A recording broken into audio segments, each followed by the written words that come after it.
Assalamualaikum warahmatullahi wabarakatuh.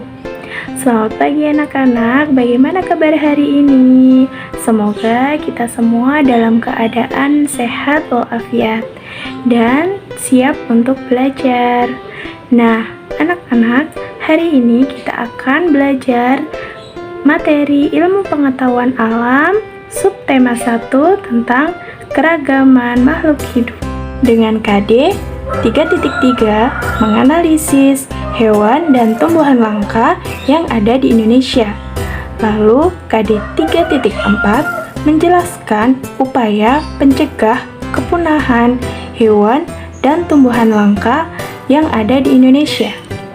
Nah, anak-anak, perlu kalian ketahui bahwa Indonesia merupakan negara yang sangat kaya dengan keanekaragaman hayati, baik itu flora maupun faunanya. Kendati demikian, ada berbagai macam hewan dan tumbuhan langka yang ada di Indonesia. Kebanyakan hewan dan tumbuhan langka tersebut berkurang atau hampir punah karena jumlahnya yang berkurang atau sedikit menjadikan hewan dan tumbuhan langka tersebut dilindungi oleh pemerintah. Hewan langka yang ada di Indonesia itu sangat banyak loh anak-anak. Apa saja? Ada burung cendrawasih, ada komodo, ada orangutan, kemudian ada harimau Jawa dan ada badak Jawa. Masih banyak lagi yang langka di Indonesia ini. Nah, berikut adalah contoh gambar-gambar hewan-hewan langka yang ada di Indonesia, tapi tidak semuanya. Ada burung cendrawasih, kemudian ada komodo, ada harimau Sumatera, dan juga ada badak Jawa. Nah, setelah tadi kita menyebutkan hewan-hewan langka yang ada di Indonesia, sekarang kita akan menyebutkan tumbuhan langka yang ada di Indonesia. Tumbuhan langka yang ada di Indonesia itu juga sangat banyak loh. Ada Rafflesia arnoldi, kemudian ada Edelweiss Jawa, ada anggrek hitam, kantong semar, kemudian ada bunga bangkai, dan masih banyak lagi. Nah, berikut ini adalah contoh-contoh gambar dari sebagian tumbuhan langka yang ada di Indonesia. Ada Edelweiss Jawa, ada Rafflesia arnoldi, ada kantong semar, dan juga ada anggrek hitam. Agar tidak terjadi kepunahan, maka pemerintah dan instansi terkait melakukan usaha untuk mencegah kepunahan hewan dan tumbuhan langka yang ada di Indonesia dengan cara yang pertama yaitu menetapkan Suaka Margasatwa. Kalian tahu apa itu Suaka Margasatwa? Suaka Margasatwa merupakan tempat untuk melindungi hewan tertentu, terutama yang sudah langka atau hampir punah. Dan di Indonesia ini sudah banyak sekali Taman Suaka Margasatwa. Kalian bisa mencari ada di mana saja Taman Suaka Margasatwa itu. Kalian bisa mengunjungi untuk tahu apa saja ya hewan yang sudah langka yang ada di Indonesia ini. Kemudian, upaya yang kedua adalah membuat cagar alam. Apa itu cagar alam? Cagar alam merupakan tempat perlindungan dan pelestarian hewan, tumbuhan, tanah, dan air. Nah, di Indonesia juga banyak sekali cagar alam. Kalian bisa berkunjung sesekali ke cagar alam di daerah sekitar kalian, agar kalian tahu hewan dan tumbuhan yang dilindungi oleh cagar alam. Kemudian, upaya yang ketiga yaitu inseminasi buatan.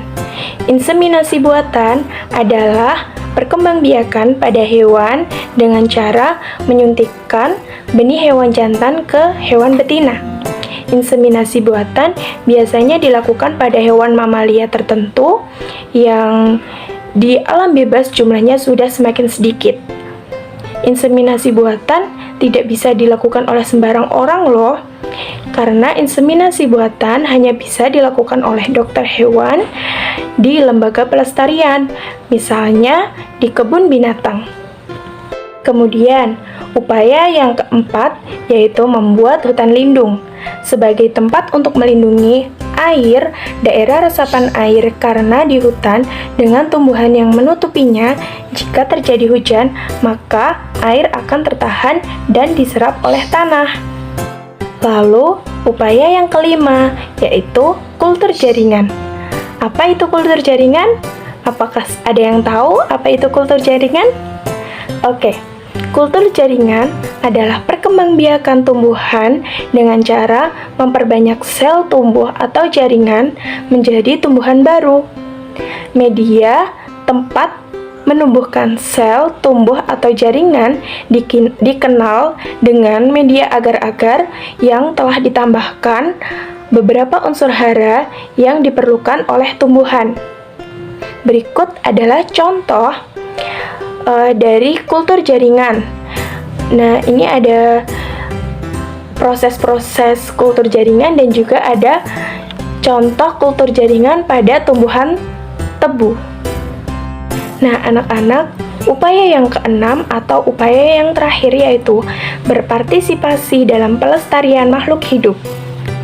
Pelestarian makhluk hidup bukanlah tanggung jawab pemerintah saja, namun kita sebagai manusia dan makhluk Tuhan harus ikut, bahkan wajib untuk menjaga kelestarian makhluk hidup dan lingkungannya, supaya kelak cucu kita dapat menikmati keanekaragaman dan kekayaan alam yang ada di negara kita.